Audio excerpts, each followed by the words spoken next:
एडजी पर वापस स्वागत है तुम्हारे पर्सनल एआई ट्यूटर के साथ। मैं गौरव हूं और मेरे साथ हैं स्वाति। आज हम क्लास 9 के subject class 9 physical education and wellbeing के chapter physical education and wellbeing को कामली समझेंगे। नोटबुक हो तो पास रख लो, लेकिन अगर तुम बस सुनना चाहते हो वह भी बिल्कुल ठीक है। हम meaning, AIIMS, objectives, physical literacy, movement skills, exam confusions और क्विक रिकॉल क्वेश्चंस कवर करेंगे। बिल्कुल। एक क्लासरूम मोमेंट इमेजिन करो। एग्जाम पास आ रहा है, नोटबुक खुली है और कोई कहता है फिजिकल एजुकेशन तो बस स्पोर्ट्स पीरियड है। लेकिन क्या एजुकेशन केवल बुक्स और एग्जाम से बनती है? अगर बॉडी टायर्ड हो और माइंड फोकस न कर पाए तो लर्निंग पर क्या असर पड़ेगा? इसी क्वेश्चन से चैप्टर का असली हुक शुरू होता है। आज का लर्निंग मैप सिंपल है। पहले हम बॉडी और माइंड का कनेक्शन समझेंगे, फिर फिजिकल एजुकेशन का मीनिंग और अलग डेफिनेशंस देखेंगे, उसके बाद एम्स और ऑब्जेक्टिव्स आएंगे, फिर फिजिकल लिटरेसी तथा उसके बेनिफिट्स, और अंत में 3 मूवमेंट स्किल कैटेगरीज। बीच में हम तुम्हें रिकॉल क्वेश्चंस देंगे ताकि तुम केवल सुनो नहीं बल्कि अपने वर्ड्स में आंसर भी बना सको। तो पहला सवाल, तुम्हारे हिसाब से एजुकेशन सुनते ही दिमाग में बुक्स, क्लासरूम्स और एग्जाम्स क्यों आते हैं, और चैप्टर इस आइडिया को कैसे एक्सपैंड करता है? एक सेकंड रुककर सोचो, क्या एजुकेशन का रिलेशन बॉडी से भी होना चाहिए या केवल माइंड से? चैप्टर का आंसर क्लियर है। रियल एजुकेशन केवल माइंड की ट्रेनिंग नहीं है, बॉडी भी उसका इंपॉर्टेंट हिस्सा है। अगर बॉडी वीक या अनहेल्दी हो तो माइंड प्रॉपरली फोकस नहीं कर पाता, और अगर माइंड अनवेल हो तो स्ट्रांग बॉडी भी टायर्ड महसूस कर सकती है। इसलिए फिजिकल एजुकेशन बॉडी और माइंड को अलग नहीं, साथ में देखता है। यहाँ एक सटल पॉइंट है। चैप्टर फिजिकल एजुकेशन को केवल परफॉर्मेंस या विनिंग से कनेक्ट नहीं करता। अर्लियर स्कूल स्टेजेस में indigenous games, traditional sports, asanas, pranayama और योगिक प्रैक्टिसेस से फिजिकल स्ट्रेंथ और स्टैमिना के साथ मेंटल पीस, डिसिप्लिन और बैलेंस भी डेवलप हुए। यानी एक्टिविटी का रिजल्ट केवल बॉडी में नहीं, बिहेवियर और माइंड में भी दिखता है। इसीलिए सब्जेक्ट का नाम फिजिकल एजुकेशन एंड वेलबींग रखा गया है। एनसीएफएससी 2023 के अनुसार इसका फोकस फिजिकली फिट और एक्टिव बनने के साथ हैप्पीनेस, कॉन्फिडेंस, इमोशनल बैलेंस और मेंटल कामनेस पर भी है। यह respect for others, fairness, honesty और कोऑपरेशन जैसे वैल्यूज को नर्चर करता है। एग्जाम पॉइंट, सब्जेक्ट का स्कोप होलिस्टिक है, सिर्फ गेम्स तक लिमिटेड नहीं। मैं एक पॉसिबल कंफ्यूजन उठाती हूँ। अगर कोई स्टूडेंट स्पोर्ट्स में बहुत अच्छा नहीं है तो क्या फिजिकल एजुकेशन उसके लिए लेस यूजफुल हो जाता है? तुम्हारा आंसर क्या आ रहा है? चैप्टर के आइडियाज से जस्टिफाई करना, केवल यस या नो नहीं। नहीं, लेस यूजफुल नहीं होता। फिजिकल एजुकेशन का एम केवल स्पोर्ट्स गोल्स अचीव करना नहीं है, यह लर्निंग थ्रू द बॉडी है, जिसमें confidence, discipline, team work, strategy और सेल्फ कंट्रोल भी आते हैं। अलग स्टूडेंट्स अपनी एबिलिटी और लेवल के अनुसार एक्टिविटीज से सीख सकते हैं। यही वाइड और इंक्लूसिव अप्रोच चैप्टर में दिखाई देती है। तो पहला mini recap, physical education studies का ऑपोजिट नहीं है। ये स्टडीज और फिटनेस के बीच बैलेंस सिखाता है। बॉडी हेल्दी होगी तो फोकस सपोर्ट होगा, और माइंड बैलेंस्ड होगा तो फिजिकल पार्टिसिपेशन भी मीनिंगफुल बनेगी। नोटबुक में एक लाइन लिख सकते हो, एजुकेशन का कंप्लीट व्यू बॉडी और माइंड दोनों को इंक्लूड करता है। अब रेगुलर एक्सरसाइज पर आते हैं। चैप्टर में चरक संहिता के रेफरेंस से एक्सरसाइज के कई इफेक्ट्स बताए गए हैं। Physical exercise sense of lightness promote करती है, वर्क कैपेसिटी एनहांस करती है, स्टेबिलिटी इंप्रूव करती है, इलनेसेस के अगेंस्ट इम्यूनिटी बूस्ट करती है, हेल्थ इश्यूज एलिमिनेट करने में हेल्प करती है और हेल्दी मेटाबॉलिज्म सपोर्ट करती है। यह लिस्ट सुनकर एक बात नोटिस करो, बेनिफिट्स केवल एथलेटिक परफॉर्मेंस की लैंग्वेज में नहीं है। वर्क कैपेसिटी का मतलब डेली वर्क करने की एबिलिटी से जुड़ना है। स्टेबिलिटी बॉडी कंट्रोल का संकेत देती है। इम्यूनिटी और मेटाबॉलिज्म हेल्थ से जुड़े हैं। इसलिए एक्सरसाइज को केवल कंपटीशन या मार्क्स के लेंस से देखना चैप्टर की मैसेज को छोटा कर देगा।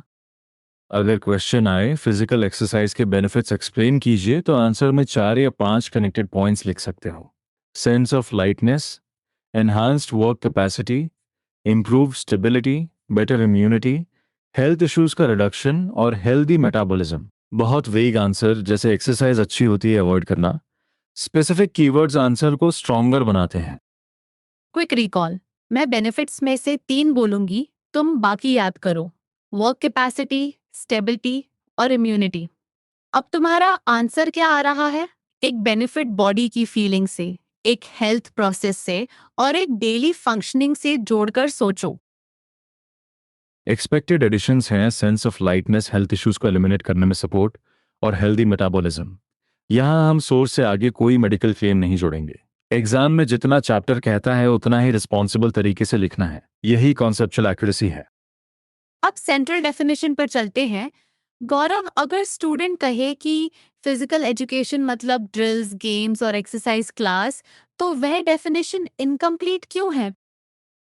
क्योंकि फिजिकल एजुकेशन फिजिकल एक्टिविटी तक रेस्ट्रिक्टेड नहीं है। ये process of learning through the body है। बॉडी और माइंड टुगेदर ट्रेन होते हैं। स्प्रिंट स्पीड डेवलप करती है, रिपीटेड स्प्रिंट एंड्योरेंस इंप्रूव करती है।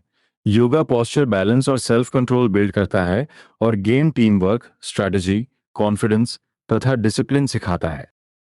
मुझे यहाँ एवरीडे लाइफ वाला लिंक इम्पोर्टेंट लगता है। गेम में टीम वर्क और स्ट्रैटेजी सीखना स्कूल ग्राउंड तक नहीं रुकता। डिसिप्लिन और कॉन्फिडेंस भी एवरीडे लाइफ के लेसन्स बनते हैं। यानी मूवमेंट एक तरह का क्लासरूम है, जहाँ बॉडी के एक्शन से माइंड और पर्सनालिटी के बारे में लर्निंग होती है। श्री अरबिंदो की डेफिनेशन बॉडी परफेक्शन को फिजिकल कल्चर का अल्टीमेट एम बताती है, लेकिन उसी थॉट में स्पिरिचुअल, साइकिक, मेंटल और वाइटल एस्पेक्ट्स भी शामिल हैं। इसे एग्जाम में ऐसे समझो, बॉडी की डेवलपमेंट इंपॉर्टेंट है, पर फिजिकल कल्चर को वाइडर ह्यूमन डेवलपमेंट से अलग नहीं देखना चाहिए। Central advisory board of physical education and recreation की डेफिनेशन टोटल पर्सनालिटी पर फोकस करती है।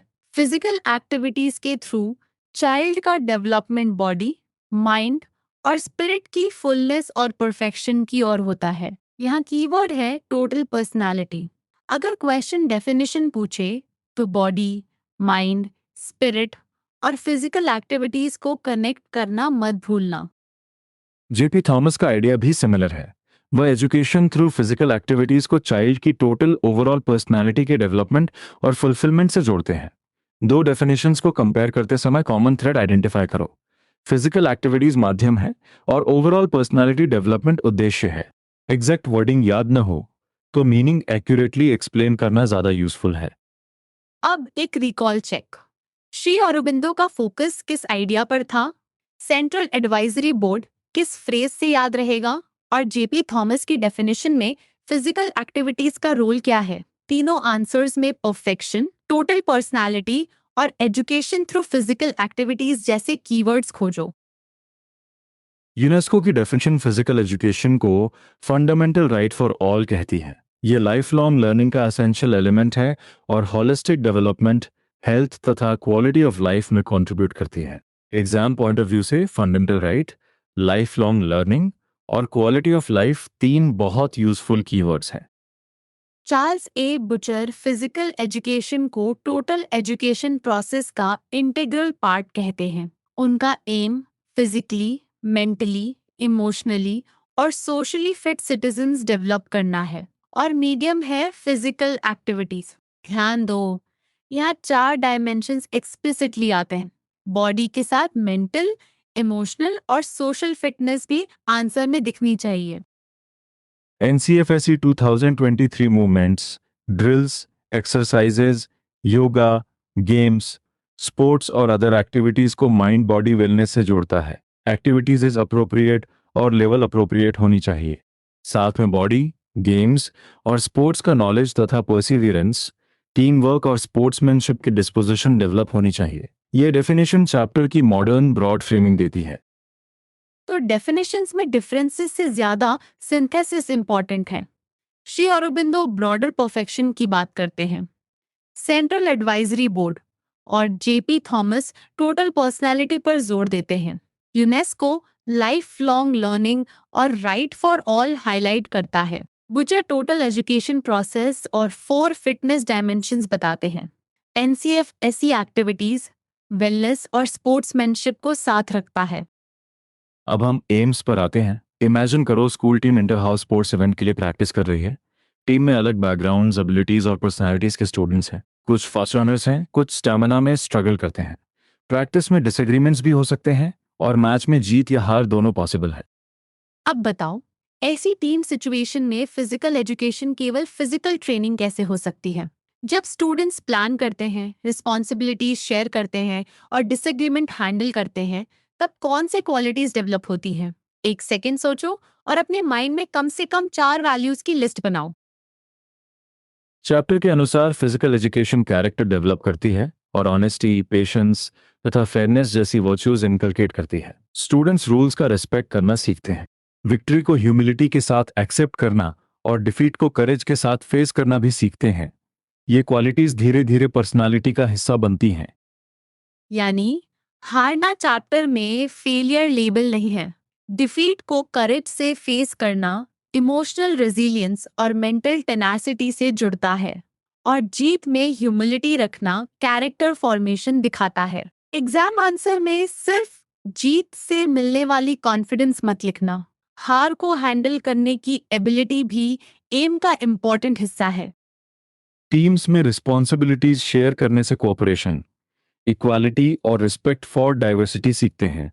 NCF SE2023 mind body wellness, resilience, empathy, cooperation और फेयर प्ले को नर्चर करने की बात करता है। इसलिए एम्स को लिखते समय फिजिकल फिटनेस के साथ सोशल रिस्पॉन्सिबिलिटी और इमोशनल बैलेंस का कनेक्शन साफ दिखाओ। एक common mistake check. Fair play का मतलब केवल रूल्स जानना है या रूल्स का ऑनेस्टली रिस्पेक्ट करना भी? और कोऑपरेशन का मतलब केवल टीम में खड़े होना है या रिस्पॉन्सिबिलिटी शेयर करना भी? सही आंसर दूसरा है। चैप्टर वैल्यूज को एक्शंस और बिहेवियर से कनेक्ट करता है, केवल शब्दों की लिस्ट से नहीं।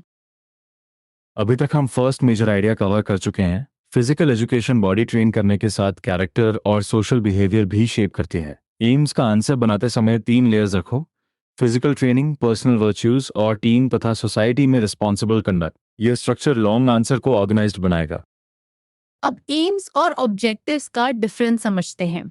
एम्स ब्रॉड डायरेक्शन बताते हैं, जैसे कैरेक्टर फॉर्मेशन और होलिस्टिक डेवलपमेंट। ऑब्जेक्टिव्स उन अलग अलग डेवलपमेंटल एरियाज को दिखाते हैं जिनसे स्टूडेंट फ्यूचर के लिए तैयार होता है। इसलिए ऑब्जेक्टिव्स को केवल फिटनेस की छोटी लिस्ट समझना सही नहीं होगा।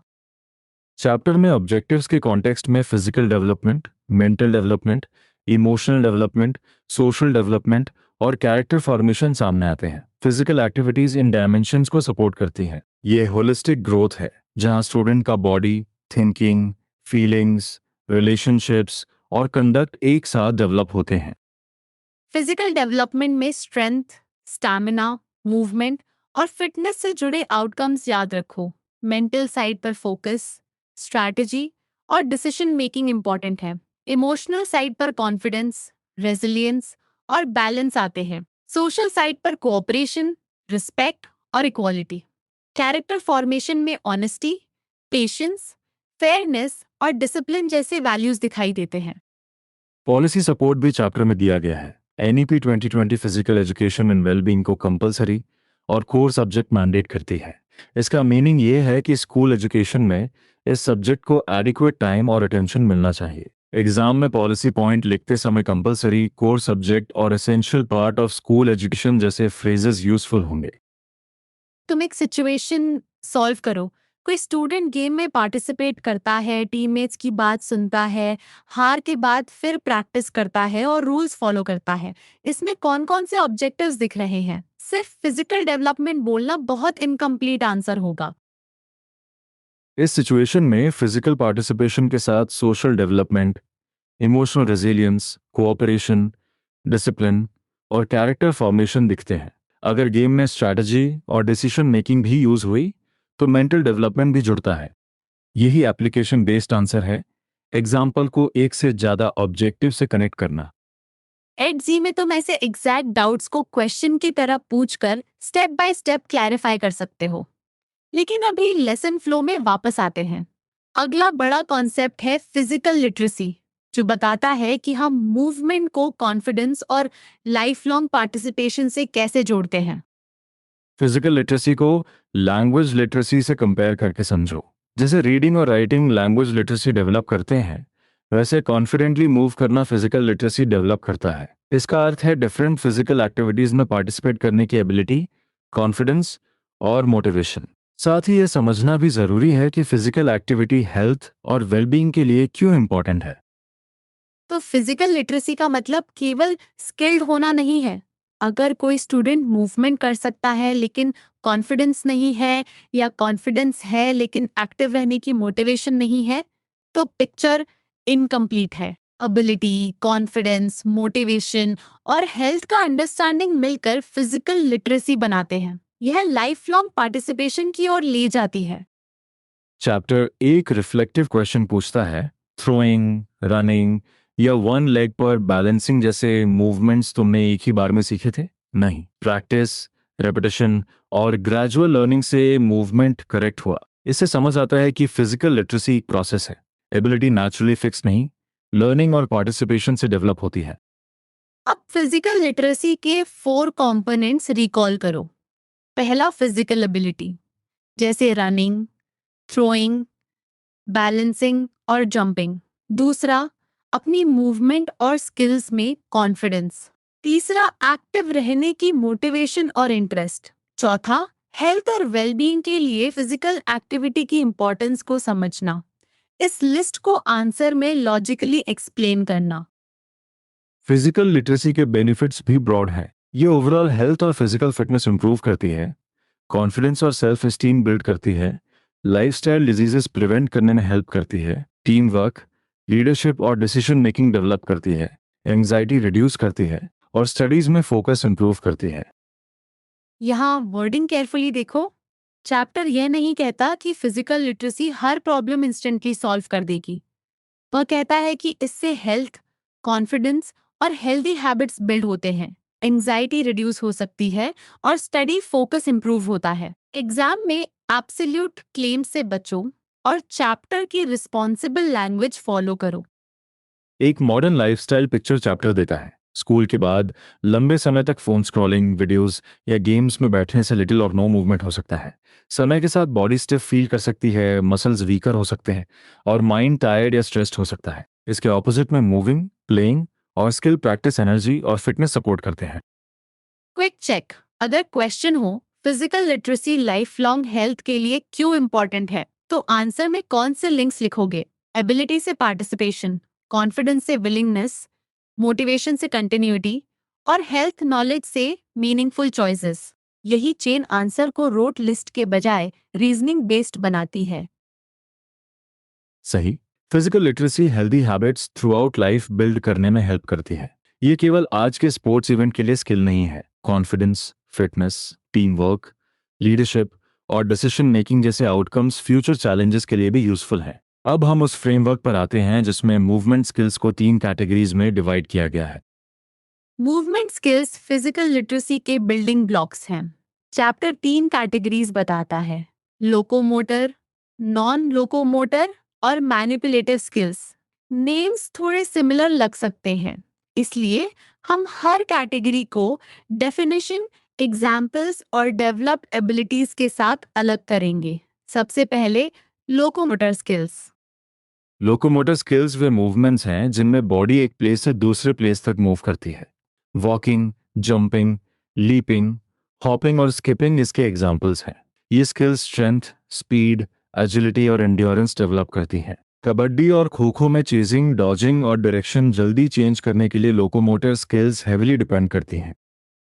एक सिंपल टेस्ट, अगर तुम हॉप करते हुए आगे बढ़ रहे हो तो बॉडी लोकेशन चेंज कर रही है, इसलिए ये लोकोमोटर है। अगर क्वेश्चन में कैटेगरी और एग्जाम्पल्स दोनों मांगे जाएं तो केवल वॉकिंग लिखकर रुकना नहीं, जंपिंग, लीपिंग, हॉपिंग और स्किपिंग में से कुछ एग्जाम्पल्स के साथ स्ट्रेंथ, स्पीड, एजिलिटी या एंड्योरेंस का लिंक भी लिखो।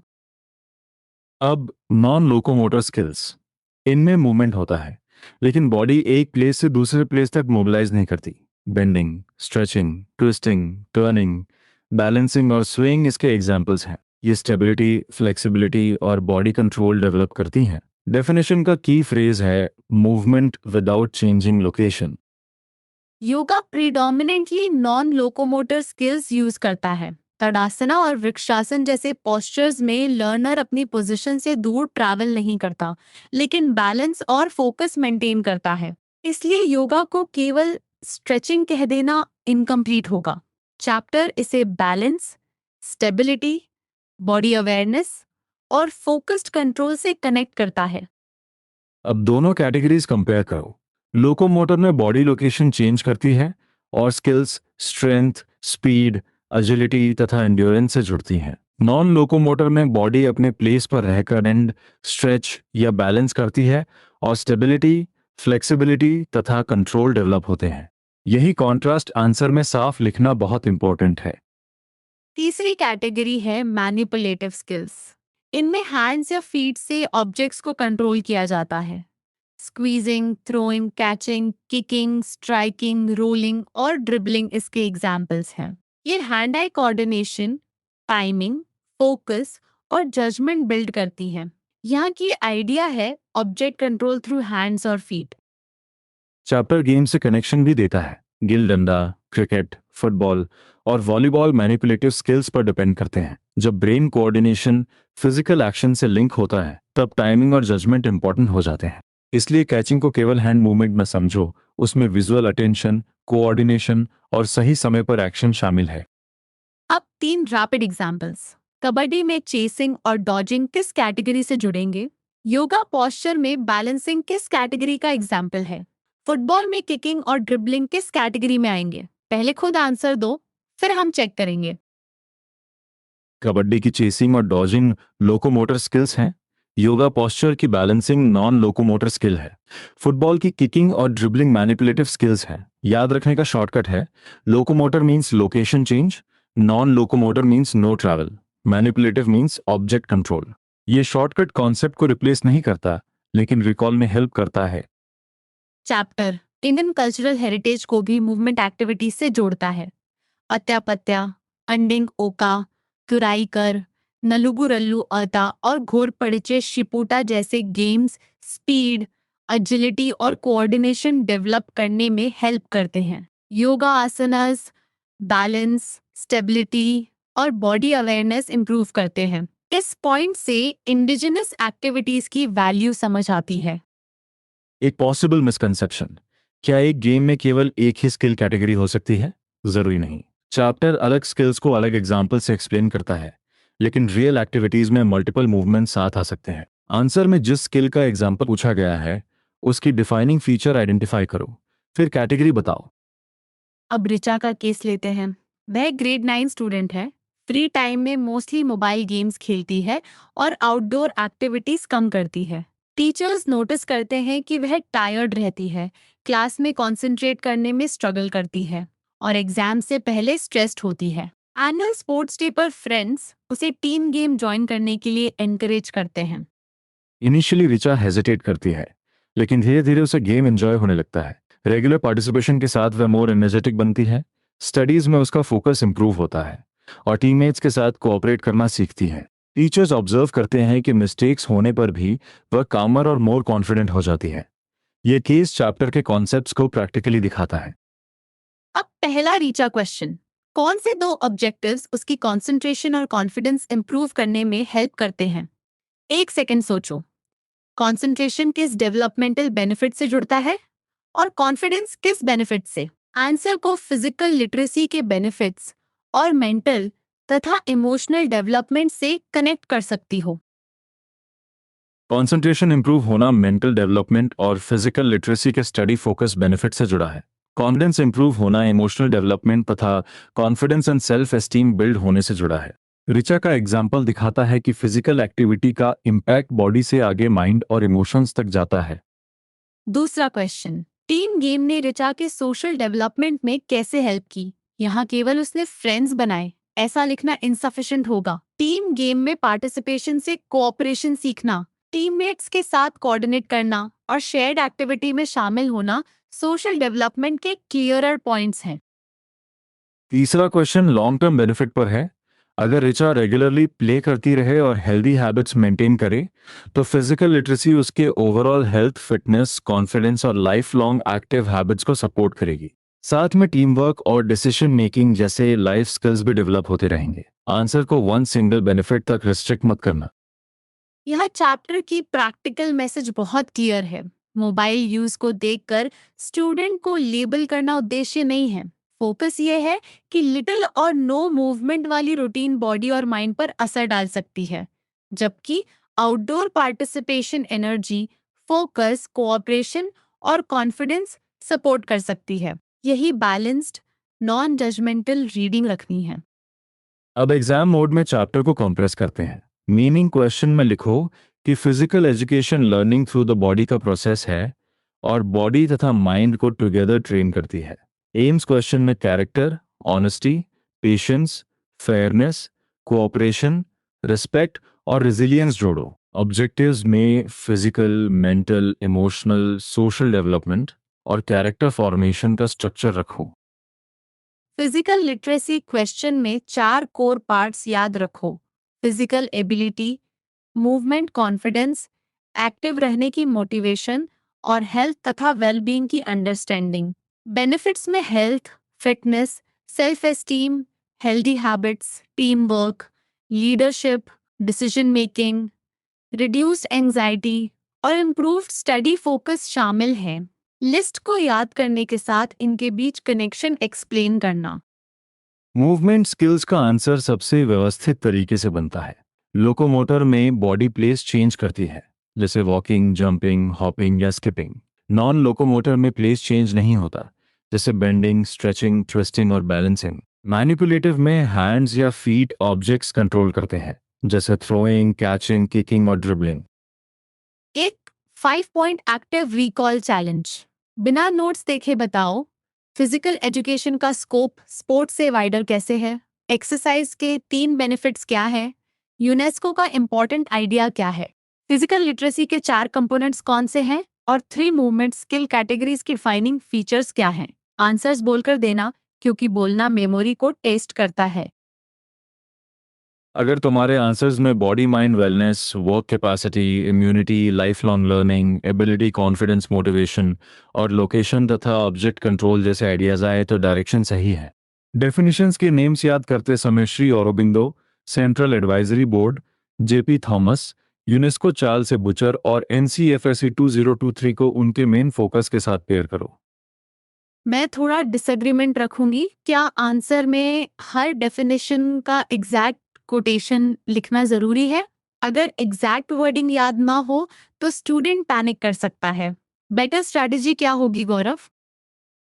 एग्जैक्ट कोटेशन तभी लिखो जब पूरी तरह एक्यूरेट याद हो। अदरवाइज डेफिनेशन का सेंट्रल मीनिंग और सोर्स थिंकर का फोकस क्लियरली एक्सप्लेन करो। गलत कोटेशन से बेहतर है रिस्पॉन्सिबल पैराफ्रेज। लेकिन नेम्स और की टर्म्स जैसे total personality, life long learning, holistic development और फिजिकली, मेंटली, इमोशनली तथा socially fit citizens carefully include करना। अब फाइनल सेक्शन में एंटर कर रहे हैं। चैप्टर की शुरुआत हमें याद दिलाती है कि एजुकेशन माइंड और बॉडी दोनों की है। Indigenous games, traditional sports, asanas, pranayama और yogic practices strength, stamina, mental peace, discipline और बैलेंस सपोर्ट करते हैं। NCFSE 2023 physical education and wellbeing को हैप्पीनेस, कॉन्फिडेंस, इमोशनल बैलेंस और कामनेस से जोड़ता है। Physical education learning through the body है। ये बॉडी और माइंड को टुगेदर ट्रेन करती है और गेम्स तथा योगा के through speed, endurance, balance, self control, team work, strategy, confidence और डिसिप्लिन डेवलप करती है। इसके AIIMS character formation, fair play, cooperation, respect और रेजिलियंस तक एक्सटेंड होते हैं। इसलिए यह टोटल एजुकेशन प्रोसेस का इंटीग्रल पार्ट है। फिजिकल लिटरेसी को भी एक बार बोलकर रिवाइज करो। ये मूवमेंट करने की एबिलिटी, अपनी स्किल्स में कॉन्फिडेंस, एक्टिव रहने की मोटिवेशन और हेल्थ के लिए एक्टिविटी की अंडरस्टैंडिंग है। इसकी benefits health, fitness, self esteem, healthy habits, team work, leadership, decision making, कम एंजाइटी और बेटर स्टडी फोकस हैं। और मूवमेंट स्किल्स का final map, locomotor means body को एक जगह से दूसरी जगह ले जाना। नॉन लोकोमोटर मीन्स अपनी जगह पर बेंडिंग, स्ट्रेचिंग या बैलेंसिंग करना। मैनिपुलेटिव मीन्स हैंड्स या फीट से ऑब्जेक्ट कंट्रोल करना। कॉमन मिस्टेक यही है कि नॉन लोकोमोटर को नो मूवमेंट समझ लिया जाए। उसमें मूवमेंट होता है, बस लोकेशन चेंज नहीं होती। अब कॉन्क्रीट नेक्स्ट स्टेप, अपनी नोटबुक में 3 कॉलम्स बनाओ, लोकोमोटर, नॉन लोकोमोटर और मैनिपुलेटिव। हर कॉलम में चैप्टर से कम 4 एग्जाम्पल्स लिखो। फिर हर कैटेगरी से मिलने वाली एक एबिलिटी भी लिखो। उसके बाद ऋचा के केस का आंसर अपने वर्ड्स में 2 लाइंस में बनाओ। ये छोटा चैलेंज तुम्हारी रिकॉल और एप्लीकेशन दोनों चेक करेगा। बहुत अच्छा। याद रखो, इस चैप्टर का सेंट्रल मैसेज है कि मूवमेंट, डिसिप्लिन और फिटनेस एक फुलफिलिंग लाइफ का हिस्सा है। केवल डेफिनेशंस रटने के बजाय हर कॉन्सेप्ट को बॉडी, माइंड, वैल्यूज और एवरीडे लाइफ से कनेक्ट करो। अगर कोई एग्जैक्ट डाउट अटक जाए, एड में उसे क्वेश्चन बनाकर स्टेप बाय स्टेप एक्सप्लोर कर सकते हो। आज के लिए इतना ही। पढ़ते रहो, एक्टिव रहो और अपना ध्यान रखो।